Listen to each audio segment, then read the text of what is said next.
ஏவுகணை முதல் அதிநவீன பாதுகாப்பு அமைப்புகள் வரை, போர் விமானங்கள் முதல் அட்வான்ஸ் எலக்ட்ரானிக் தொழில்நுட்பம் வரை, ஆபரேஷன் சிந்தூரில் இந்திய இராணுவம் நம்ம ஆயுத களஞ்சியத்தில் இருக்கோம். ரஷ்ய ஆயுதங்களில் முக்கிய பங்கு ஆற்றுச்சுன்னு அப்படின்னு நம்ம கண்டிப்பாக சொல்லலாம். அதை நம்ம மறுக்க முடியாது. அதே நேரத்தில் இந்தியாவில் ஆயுத பட்டியலில் சில ரஷ்ய வெப்பன்ஸ் சீக்கிரம் இணைவதற்கு வாய்ப்பு இருக்குது அப்படின்னு சொல்கிறாங்க. அதை பற்றி தான் நம்ம இந்த டாப்பிக்கில் பார்க்க போகிறோம். நான் உங்கள் கார்த்திக். இது கார்த்திக் தமிழ் டிஃபென்ஸ் அப்டேட்.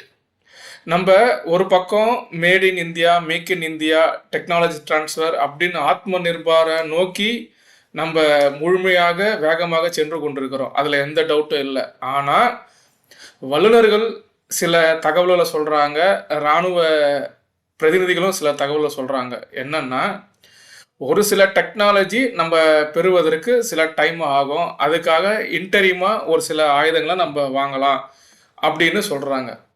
இதில் அது போன்ற விமானங்கள் அப்படின்னு பார்த்தீங்கன்னா, ரஷ்யாவோட Su-57E, இன்றது எக்ஸ்போர்ட் வெர்ஷன், அதுலேயே டின்றது டூயல் சீட் வெர்ஷன்.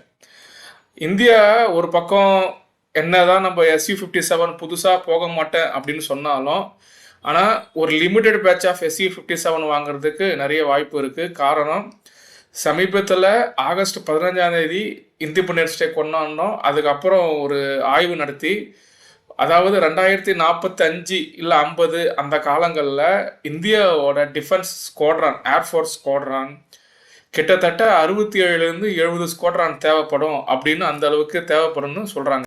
இப்போது அந்த வரிசையில் பார்த்தீங்கன்னா, நம்ம வாங்க போகிற ஆயுதம் S-500 அப்படின்னு எதிர்பார்க்கப்படுது. S-500 ரஷ்ய படையிலே இப்போ தான் இன்ட்ராக்ட் பண்ண ஆரம்பிச்சிருந்தாலும், S-500 அவங்க என்ன சொல்கிறாங்க, அமெரிக்கா போன்ற காட்ஸா பிரச்சனையிலேருந்து தவிர்க்கிறதுக்கு நம்ம டெக்னாலஜி டிரான்ஸ்ஃபர் மூலயமா நீங்கள் அதை உற்பத்தி செய்துக்கலாம் அப்படின்னு ரஷ்யா ஒரு ப்ரப்போசலை தெரிவிச்சிருக்கிறாங்க.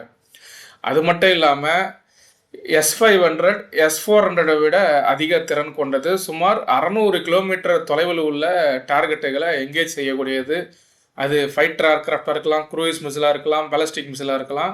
அது இல்லாமல் 200 கிலோமீட்டர் ஆல்டிடியூட். இந்த ஆல்டிடியூட் பார்த்தீங்கன்னா கிட்டத்தட்ட ஒரு லியோ அப்படின்னு சொல்லுவாங்க, லோ எர்த் ஆர்பிட்டல். அந்த இடத்துல இருக்கிற செயற்கைக்கோள்களையும் ஸ்டெல்த் ஏர்க்ராஃப்ட்லேயும் அடிக்க திறனுடையது. அடுத்து நம்ம பார்க்க போகிறது பன்ஷீர் S-1M. இதை ஒரு பாயிண்ட் டிஃபென்ஸ் அப்படின்னே சொல்லுவாங்க. அதாவது இப்போது S-400 long range air defence system ஒரு சில இலக்குகளை தவற விட்டுடுச்சுன்னா, அந்த இலக்குகள் நம்மளை நோக்கி கிட்ட வரும்போது இது ஒரு பாயிண்ட் டிஃபென்ஸ் அமைப்பாக செயல்படும். அது மட்டும் இல்லாமல் இது cruise missile, UAV, drone, helicopter போன்ற எல்லா இலக்குகளையும் எதிர்கொள்ள திறன் உடையது. இதில் சர்ஃபேஸ் டு ஏர் மிசைலும் இருக்கும், அடுத்தது கன்னு ரெண்டும் கம்பைண்டாக இதில் இருக்கும்.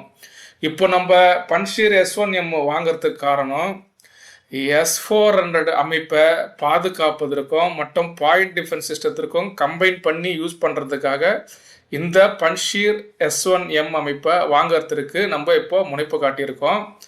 கிட்டத்தட்ட இது நம்ம BDL அமைப்பு கூட ஒரு 2024 ஒரு ஒப்பந்தம் போட்டோம்.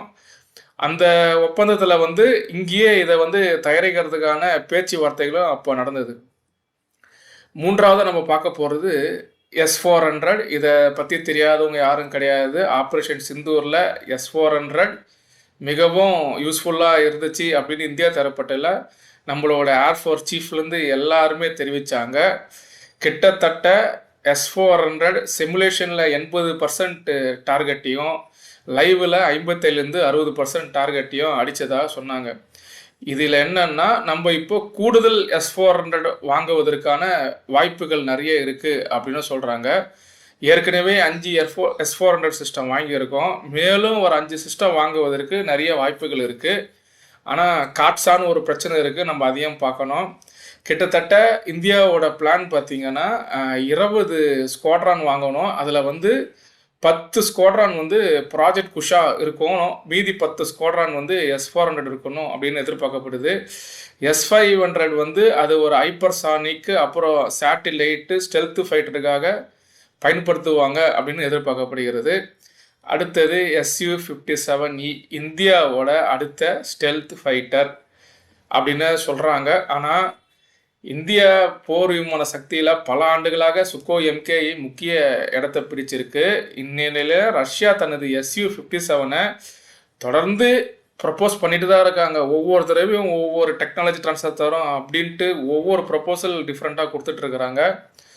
இதை நம்ம கணிசமாக வாங்கணும் அப்படின்ட்டு நிறைய பேர் தெரிவிக்கிறாங்க. காரணம் AMCA வருவதற்கு 10 ஆண்டுகள் ஆகும். 6th ஜெனரேஷன் ஃபைட்டர்லாம் நம்ம இன்னும் டிசைன் ஸ்டேஜ் கூட கிடையாது. பாகிஸ்தான் J-35A சைனா கிட்டேருந்து சீக்கிரம் வாங்கி அவங்க நிலைநிறுத்திடுவாங்க. அதனால் நம்ம ஒரு இன்டரிமாக ஒரு 50லேருந்து 60 Su-57 வாங்கணும் அப்படின்னு சொல்கிறாங்க. அடுத்து நம்ம பார்க்க போகிறது ஒரோனஸ் நெட்வொர்க் ரேடார் சிஸ்டம்.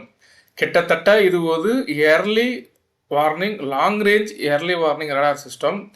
இதை பார்த்திங்கன்னா வெர்டிக்கல் ஹரிசாண்டல் ஸ்கேனிங் பார்த்திங்கன்னா கிட்டத்தட்ட 6000 முதல் 8000 கிலோமீட்டர் சொல்கிறாங்க. ஆனால் அஃபிஷியலாக கிட்டத்தட்ட ஒரு 6000 கிலோமீட்டராவது இருக்கும் அப்படின்னு சொல்கிறாங்க. இதை பெங்களூரில் சித்திரதுர்கா அப்படின்ற ஒரு இடத்துல இதை டெப்ளாய் பண்ண போகிறாங்க அப்படின்னு சொல்கிறாங்க.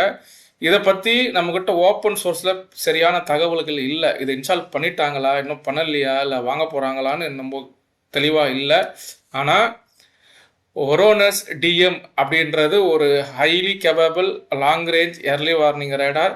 கிட்டத்தட்ட 6000 கிலோமீட்டருக்கு மேலே இதனால் ஸ்கேன் பண்ண முடியும். 6000லேருந்து 8000 கிலோமீட்டர்னும் போது கிட்டத்தட்ட இது மொத்த சைனாவையும் இங்கேருந்து கனடா அந்த அளவுக்கு ஸ்கேன் பண்ண முடியும்.